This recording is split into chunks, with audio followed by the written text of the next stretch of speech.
And it's a serious case. And so I got to protect society, unfortunately, because you're not choosing to do the things that... I was gonna die, so I really didn't have much of a choice. Okay. Is my life in jeopardy? I'm going to find that you entered your pleas of true to counts 4 and 5 freely and voluntarily. Again, I'm finding counts 1, 2, 3, 6, 7, and 8 true. Find sufficient evidence to find you guilty, and at this time find you guilty. Don't talk over. I'm about to sentence you to prison, and how you keep talking over me is about to start adding years onto that. Stop talking. It's just going to get worse. Do you understand? Okay. I'm going to find sufficient evidence to find you guilty, and at this time, I'm finding you guilty of injury to an elderly individual. Sentence you to a term of 5 years in the institutional division of the Texas Department of Corrections. You will receive credit. You will receive credit on that sentence for any time that you've been in custody that the law gives you the right to receive. No. I'm telling you, like, she thought, like, I could not get up there. I'm going to hand you the trial court certification. All right, ma'am, are you Devon Atkins? And Miss Atkins is on probation for the 3rd-degree felony offense of injury to an elderly person. That's started at May 23rd of 2022. There was a motion to adjudicate probation filed. She entered pleas of true to counts 4 and 5. Does the state have testimony with regard to counts 1, 2, and 3? Yes, the court would like. Yep, I think I would. On that call, Ms. Cole. Yes, ma'am. Good morning, Ms. Cole. Would you please raise your right hand? Do you swear or affirm the testimony you're going to give in this hearing will be the truth, the whole truth, and nothing but the truth, so help you God? Thank you. Ms. Cole, would you please state your full name for the record? Chicky Cole. How are you employed? I'm employed at Jackson County Adult Probation. And as an adult probation officer, is it your responsibility to supervise an individual on probation by the name of Devon Atkins? Yes. Do you see Ms. Atkins in the courtroom here today? Yes. Can you point to her identifier? Right here in the blue jersey. Your amended record reflect Ms. Cole has identified the probationer Devon Atkins. Record will so reflect. And Ms. Cole, as with every probationer, when they are placed on the court's probation, are they given the rules and restrictions placed upon them and what they are supposed to do to follow the court orders? Yes. And each one of those in detail is gone over with them so that they understand everything that they're required to do. Yes. Was Ms. Atkins so advised? Yes. At her intake? She was advised at her intake and at a TTM at the Milton Center in person. Okay, and describe for the court what a TTM is. A treatment team. Okay, so in your opinion, Ms. Cole, as her probation officer, was Ms. Atkins fully apprised and aware of what she was required to do on probation? Yes. And were in fact the majority of those things intended to help her? Yes. Was she advised that she was to report to the Community Supervision Department when directed by yourself in the court? Yes. And did Ms. Atkins, based on your review of the file, fail to do that on multiple dates, including but most likely not limited to November 4th of 2024, November 19th of 24, and was that in violation of her probation order? Yes. Did you address that with her and inform her it is important to report if you have something come up and you can let me know? Yes. And did she do that? No. Was Ms. Atkins, as a condition of said probation, ordered to perform community supervision hours? Yes. And to report those to you? Yes. Obviously, if you do not know that she has completed them, even if she has, is that a violation of her probation? Yes. To your knowledge, based on your review of her file and your supervision of her, did she either complete the hours or immediately report to you? Sorry. I'm reading that. No wonder everyone's looking. I was about to. Community service. Well, that is in fact a condition of probation, right? Is it also a condition of probation that she is to report to you as her address and so that you know where she is all the time? Yes. And if she does not do that, is it impossible for you to locate her? That's correct. Did she in fact immediately report to you her current address? No, she did not. Anything else? I know you and I have had a lengthy discussion about her that you feel would be appropriate for the court to know in conjunction with your testimony and your updated PSI. The main thing is her mental health. She refuses to address that. We've made appointments for her with Spinaltop and she didn't attend the appointments. She's 100% when she was out unmedicated. So that kind of interfered with her completing her services. And she maintained contact with the victim in the case. So that part, her grandmother was trying to be there for her because of the mental health difficulties. And that's the main thing that we were trying to get her to address. Okay. Can I address something? In a minute. Mr. Lewis, do you have any questions? Hold on, ma'am. You're going to get an opportunity, okay? Mr. Lewis, do you have any questions of Ms. Cole? Just briefly, during your supervision of Ms. Atkins, would you supervise her at points when she was on her medication and not on her medication? The entire time she has not been on her medication. So she's been unmedicated this entire time? Yes, sir. Your supervision? Okay.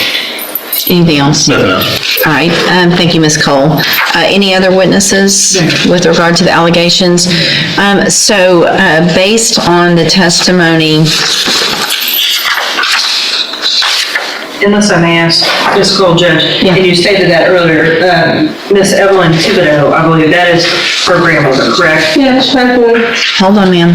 At some point in time in November of 2024, was Ms. Atkins violating the condition the court had imposed that she not to have contact with Ms. Thibodeau for Ms. Thibodeau's sake? Yes. Thank you, Judge. Any questions about that? About the count, that's count 8 with the contact, okay. Then, at this time, based on the testimony, I am going to find count 1, 2, 3, 6, 7, and 8 true.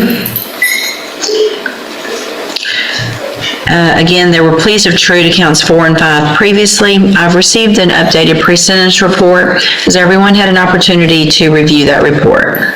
Yes, ma'am, Judge. Any additions or corrections to that report? No, from the bench, Judge. Nothing from the state, Your Honor, unless Ms. Cole has something to add. Do you have anything to add that's not already in your report?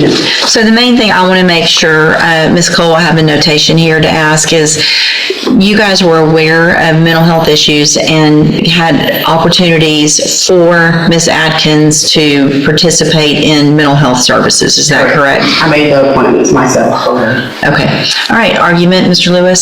Well, Judge, I think definitely from the updated PSI we have, as well as I think there was some issues from the jail.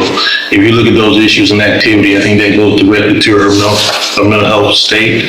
Unfortunately, she has not been on a mental health caseload. I think that definitely would benefit her, as well as, being able to take advantage of any services that phenotype inmate tomorrow may have, or any program that probation deemed appropriate for her. I have had conversations with her, and meaningful conversations with her, where she has addressed to me her desire to take advantage of those activities if those available to me. She did understand that she had the safety opportunity. It didn't go well, but I don't think the mental health issues were addressed, mainly just substance abuse at that point. I think if we can get a handle on that, or get some work done with her to address the mental health issues, I think she would do a lot better in this situation and be able to complete this I assessment. mean, it's hard when Hold on. someone's not taking patients. Well, it sounds like you had appointments that you missed that Ms. Cole made for you. Did she go to regular Safe P or special? Hold on. Special needs. So she's already been to special needs Safe P. So that was a whole 6 months plus aftercare of drug and mental health help. So Ms. Atkins, the problem is you're being given all the opportunities. Yeah, but like I said, I don't know if I told you, I had an appointment in Port Arthur because I cannot get into Bowman. They're not taking new patients. So you had an appointment that Ms. Cole set for you, at least one, how many? Yeah, but it's not for medicine. It's for psycho. I'm not a psycho. I don't have those problems. I mean, some people do that. No. Well, you obviously, we don't know what you need because you won't even go do the evaluation. That it sounds like you haven't been on medication that would be, what? Evaluation where? It's Fennel-Top. That's what I'm telling you. That's not, I don't have that, I'm not a psychopath. That is for, It's psychopath, nobody's saying you're a psychopath, but you have, it's called past program. I'm not a psychopath. That's what I'm. that's not what it's called, and that's not the reason it's called that, okay? If you had gone to your appointment and talked to them, then you would know what that was for, and you would know that it was meant to help you so that you could get on medication, stabilize, and not have the issues that you've been having. I'm going to find that you previously entered your, I'm sorry, Ms. Malfino, did you have anything to add? No, Judge, I think that from my conversation with Ms. Cole, she's been gracious enough to offer to continue to work with her because I think she clearly sees the mental health issues. But as you can see, what Ms. Cole has been having to deal with is how the court has had to deal with Ms. Atkins today, and it's been kind of just this runaround circle. Well, in addition, I am going to find judicial notice of the court's file. Ms. Atkins was evaluated for competency to stand trial not that long ago. I think it was in January of this year, and I have that report, and the finding is that Ms. Atkins is competent, understands the nature of the proceedings, and is then just really making a choice not to follow through with what programs have been given to you, Ms. Atkins, to try to help you. So at this time, any recommendation as far as, I have one more thing to say. okay? She is not giving me the information needed to follow up with those type of things. Okay, well, I don't believe you. I don't believe you.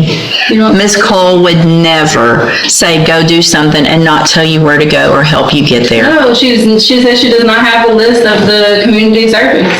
I'm not worried about your community service. I'm worried about your mental health and the fact that you're not doing what you need to, and you're still contacting the victim, and it's a serious case. And so I got to protect society, unfortunately, because you're not choosing to do the things I was that, gonna die, so I really didn't have much of a choice. Okay.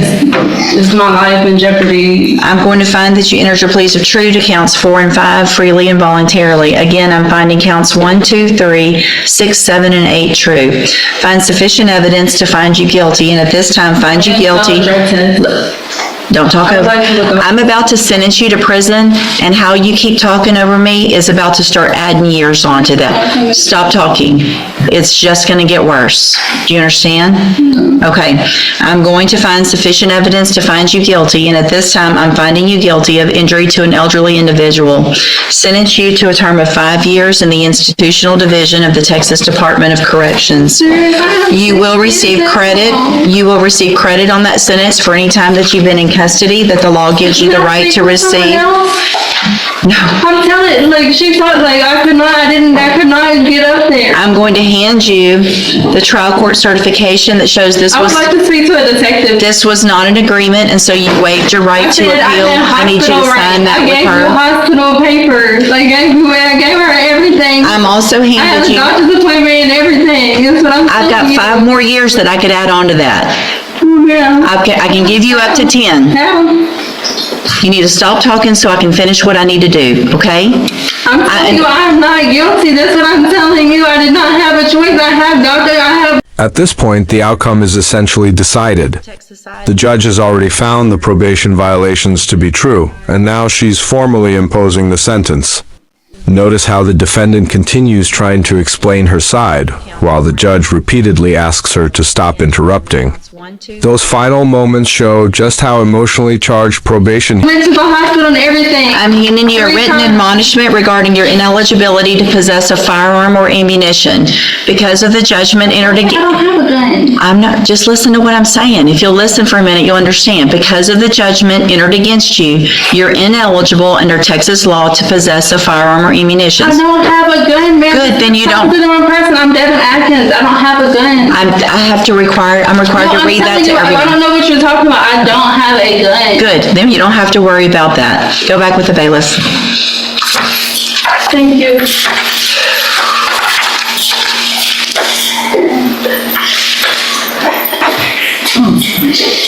I didn't have any pictures.